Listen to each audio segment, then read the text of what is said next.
Sunday in Abobo, one of the 13 communes of the Ivorian capital Abidjan.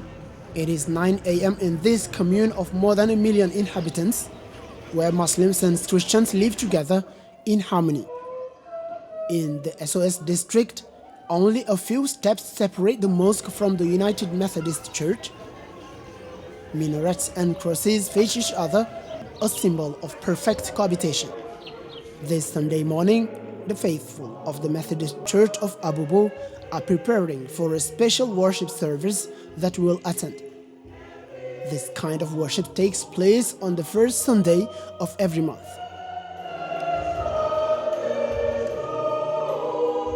Shortly before the service began, the rhythm of the music accelerated, prompting a mass movement of the faithful. After this musical prelude, the cult can begin. Pastor Julien Ayeyapi's service today focuses on changing social norms to empower women and girls. For him, this is above all the responsibility of the parents. C'est nous les aînés qui devrons être des repères. Mais si nous on couche avec des enfants de 4 ans, on va faire comment? We the elders are supposed to be the reference point. But if we slept with 4-year-old children, what are we going to do? What are we going to do? And when we can't go with our wives to the hospital, what are we going to do? I remember in Yamoussoukro, I said to a child, "When you grow up, are you going to get married?" He said, "Yeah, I'm going to get married." I asked him, "How are you going to be with your wife?" He said, "Oh, I will hit her." I don't know his parents, but from what he said, I know that his father hit his wife as if she were a ball or a bag. That is the model we give to them. We need to change our tack so that our society can move forward. Parents, let's bless our children. Let's encourage them. Let's allow our children to have self-appreciation.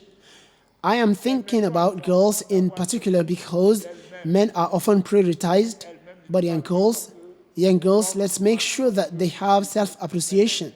And then you will see that at every event, they will come to you and tell you what is happening. L'estime d'elles-mêmes et vous allez voir à chaque événement elles vont courir vers vous pour vous dire ce qui se passe.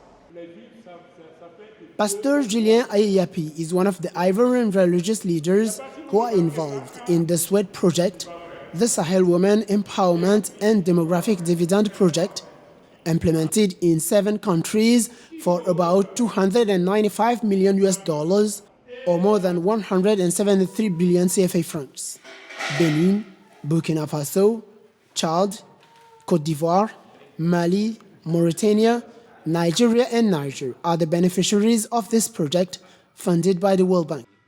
In Côte d'Ivoire and other countries, religious leaders play a decisive role in achieving the project's objectives.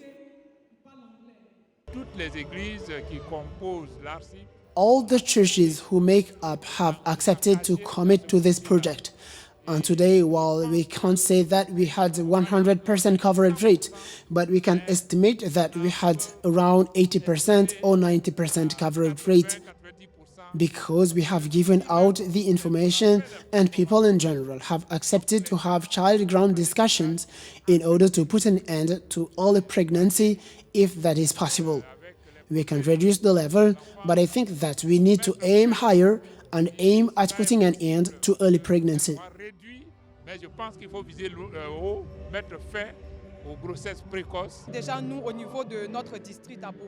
In our district in Bobo, the leaders have initiated programs which help women be financially independent. For example, we have a cooperative at the church conference that has been created in view to help our women, our mothers, to contribute with their knowledge, in particularly in how to prepare atieke. So this cooperative is being set up. The leaders have already been designated and tours are being carried out in our churches, in our districts, to sensitize women and get them to play an active part in this cooperative. Sensibiliser les femmes et les amener vraiment à prendre une part active dans cette coopérative-là. Je pense que c'est un très bon message qui est venu. I think it's a good message because today, communication between partners is very important. When there is no communication between partners, I think women are usually marginalized. Women are marginalized because they don't think they are part of the couple.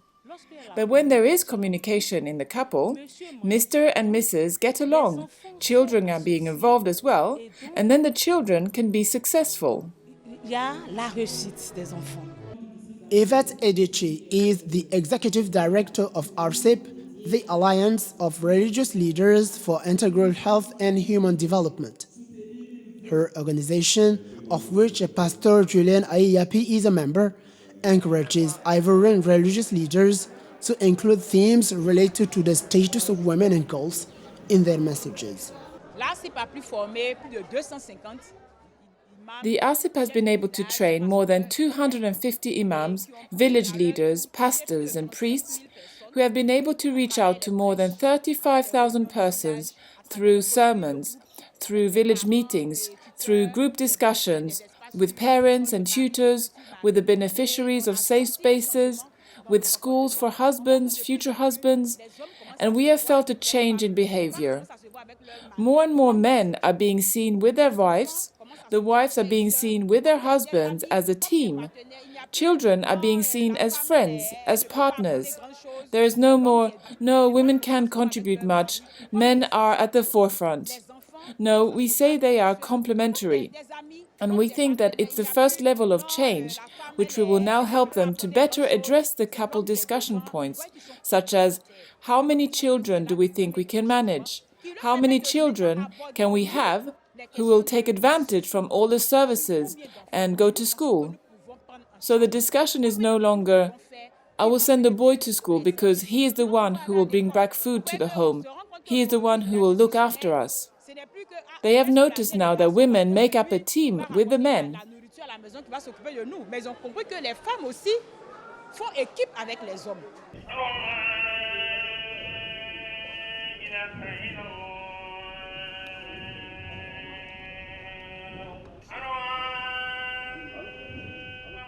It's 1 p.m. in Trashville.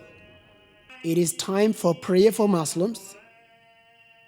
In this other popular district of Abidjan, we meet Imam Haruna Kone, president of the Alliance of Religious Leaders for Integral Health and Human Development. He is the main imam of the mosque of the HCU of Trashville. At the end of this second prayer of the day, Haruna Kone also raises awareness among his fellow believers on women's rights, reproductive health, and women's empowerment.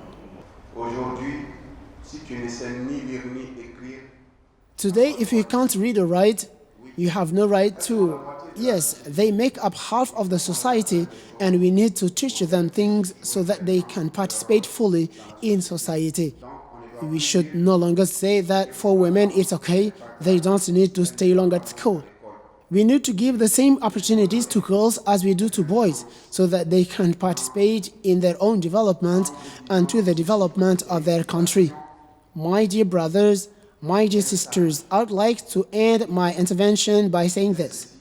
And it's a quote by a wise man who said this: if your women are ignorant, your children will feed on ignorance and inertia. Here too, the message is well received by the faithful.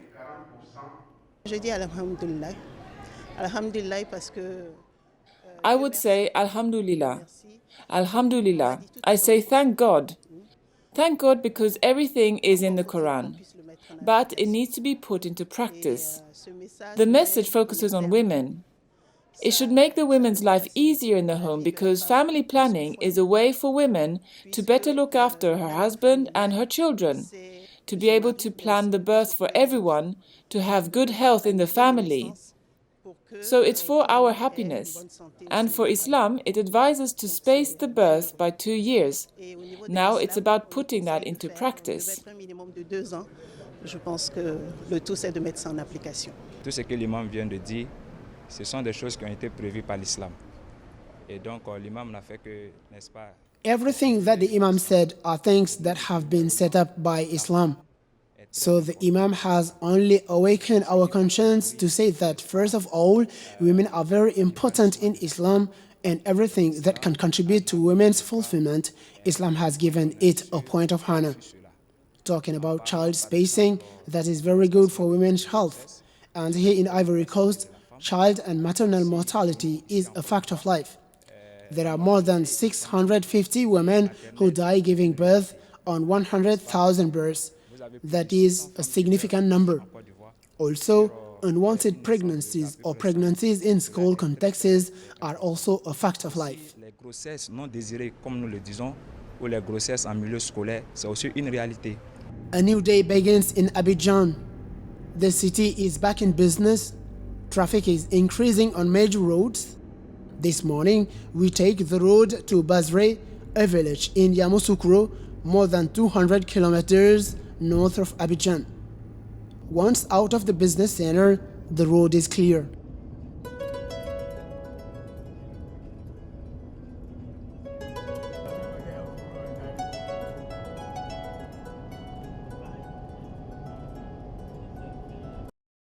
We arrive in Yamoussoukro after 2 hours, and there are still some 20 minutes to reach Bazre, 15 kilometers further away. Here, in the company of SWED officials, we will visit a safe space, one of the project's achievements. But first, we need to go to the village chief for the traditional welcome ceremony. Le projet a beaucoup apporté beaucoup de changements. The project has brought about a lot of change. Some girls had a really bad behavior. They either didn't want to work at home or they would be in the street at any time of day. So really since then, there is none of that anymore. They stay at home, they are clean, they wash regularly, and they speak French little by little. So there have been many changes on that level. Donc vraiment, il y a eu beaucoup de changements à ce niveau-là. This is one of the Bazre's safe spaces. There are 3 in the village, and they bring together about 50 girls aged 8 to 24. In these spaces, they learn how to cope with life. Dans les espaces de In the safe spaces by the SWED project, piloted by the ISC in its implementation, there is a package of activities. First of all, there are the safe spaces. These are secure and friendly spaces that we set up to all as a framework allowing for exchanges. And young girls, aged 8 to 24 years, come here. And according to their age, they are divided in 3 age groups. So 8 to 12-year-olds, 13 to 17-year-olds, and 18 to 24-year-olds. And they come and benefit from lessons on life skills, on reproductive and sexual health, on girls' rights, on gender and GBV, on parent-child communication. And these courses are led by a mentor. So she is a mentor who has been chosen in the community, and she serves as a mediator between girls and the program, which provides training on these different themes that I mentioned. So she will facilitate these exchanges in the spaces with the girls. And in addition to these meetings in these spaces, the girls also benefit from lessons on AGR, which stands for Revenue Generating Activities. The session we are attending this morning is on reproductive health, including learning about the menstrual cycle.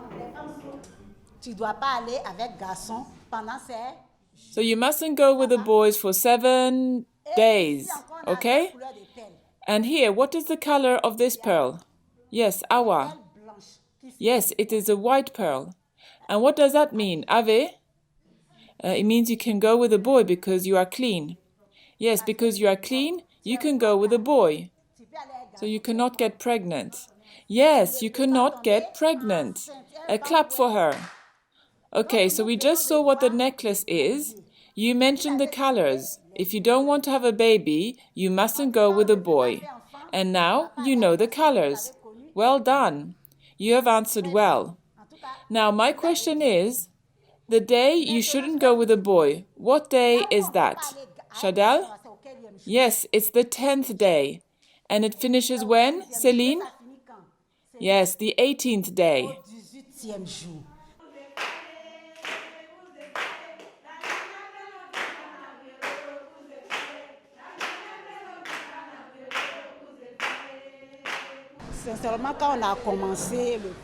When we started the project, I taught the girls that they need to have self-confidence. That's fundamental. Now, they didn't know what their rights were, so I showed them their rights and the rights of their children, and I also talked about parent-child communication. Because in the village, it's difficult, but today, they can communicate with their parents. That is what the project has taught all of us. I'm 18 and I stopped school about 11 months ago. Since I left school, I have been going here to the safe spaces and they have taught me well and many things. We learn here many things that are useful outside. To respect elders, for example, to respect our parents, and also how to look after a household. And if we go and work with people, we need to respect the people there as well. We are taught hairdressing as well and many things that are useful for life. It's not just boys who can work. Girls can do many things too. After the girls' session, boys gather in the same room.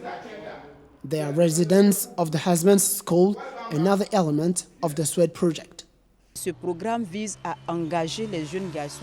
This program is committed to involve young boys in favor of gender equality, because if we work towards women empowerment, it's important also to work simultaneously in synergy with young boys.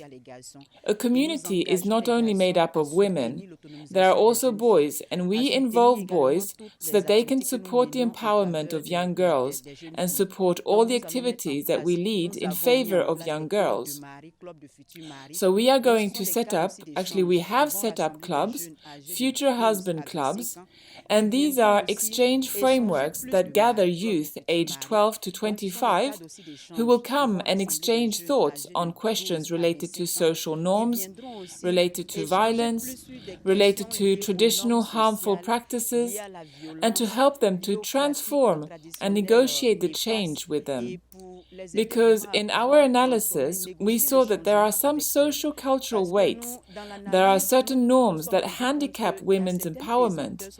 And to help women to be fully empowered, we need to help dismantle these norms. And we can't do it alone without men's commitment.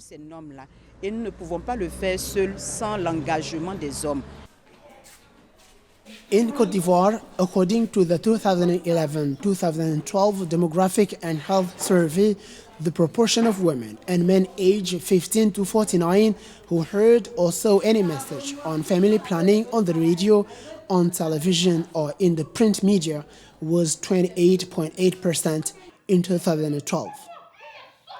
In recent years, the SWEDD project has made it possible to raise this rate. The communication for social and behavioral change component, for example, reached nearly 7 million people across the country. We have 1,131 safe spaces in the north and west region of Ivory Coast. We don't fully cover the territory, but in the zone where we intervene, we are starting to see results. In addition to that, we offer reproductive health and family planning services in advanced strategies through what we call a main square consultation. It enables us to train the beneficiaries and to send them to consultations and offer them family planning services and reproductive health services. All this is starting to bear fruit, and that is what the minister in charge of the SWEDD, the Professor Maria Tokone, at the last meeting in Dakar, announced that she wants the project to extend to the whole territory so that we can accelerate the demographic transition. We have already got interesting results, so now we need to scale it up. Nous avons déjà des acquis, nous avons des résultats intéressants. Il va falloir passer à l'échelle. L'avantage du SWEDD, c'est de donner confiance à cette tranche de population. An advantage of the SWEDD project is that it gives trust to this slice of the population, which can help us on a generation to have a demographic transition. That is why everything that we are doing is now focused on a population that is in reproductive age, in sexual terms, in family terms, So the population slice to 15 or to 16 years old needs to have a different mentality compared to the last generation. Our objective for the year 2030 is to have at the most 3 children by women in age. And that means we will have made an important leap forward in 10 years, and that can't be done without the support of the community, without the support of religious leaders. There is a political will, there is also the support of the donors, but now the community needs to decide. Because in the past, having a large number of children meant that you were rich. Today, if you are not careful, it can be a synonym of poverty. If you take the case of Ivory Coast, we could like each family today to at least be able to manage their household at more than 269,000 CFA francs by head and by household. Plus de 269 000 francs CFA par tête et par ménage. The first phase of the SWEDD project is coming to an end in Côte d'Ivoire. A second phase is being studied and should be completed in the coming month. Le gouvernement a affiché son engagement à travers. The government has showed its commitment through an important budget. Today, in Ivory Coast, 22% of the national budget is set aside for the purpose of training and education, and that has enabled us to take action. And as a result, we feel that there is improvement in terms of our indicators. Today, thanks to the policy led in Ivory Coast, thanks to the joint effort of the government and the populations themselves, who are the parents, and the technical and financial partners, today we have a level of schooling for girls at 90.8% against 91.7% for boys. So you can see the difference between both groups, and it's not huge. And in addition to this, we have made progress in the school completion rates. Because it's true, we need to allow all the young girls to go to school, but we also need to give them the chance and the means to go as far as possible in their studies.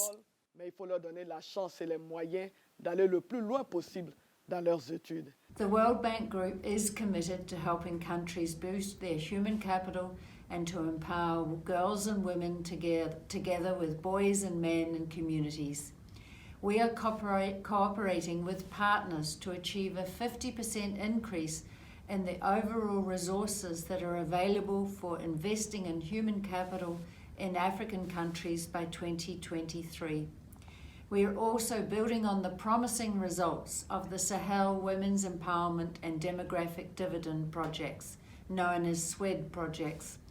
These projects and similar projects are working across multiple sectors to implement interventions that align with national priorities and cater to local needs.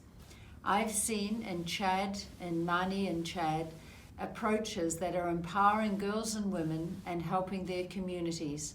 For example, where women are trained to become electricians and are becoming skilled and passionate about providing services for their community, including installing satellite dishes, solar panels, etc.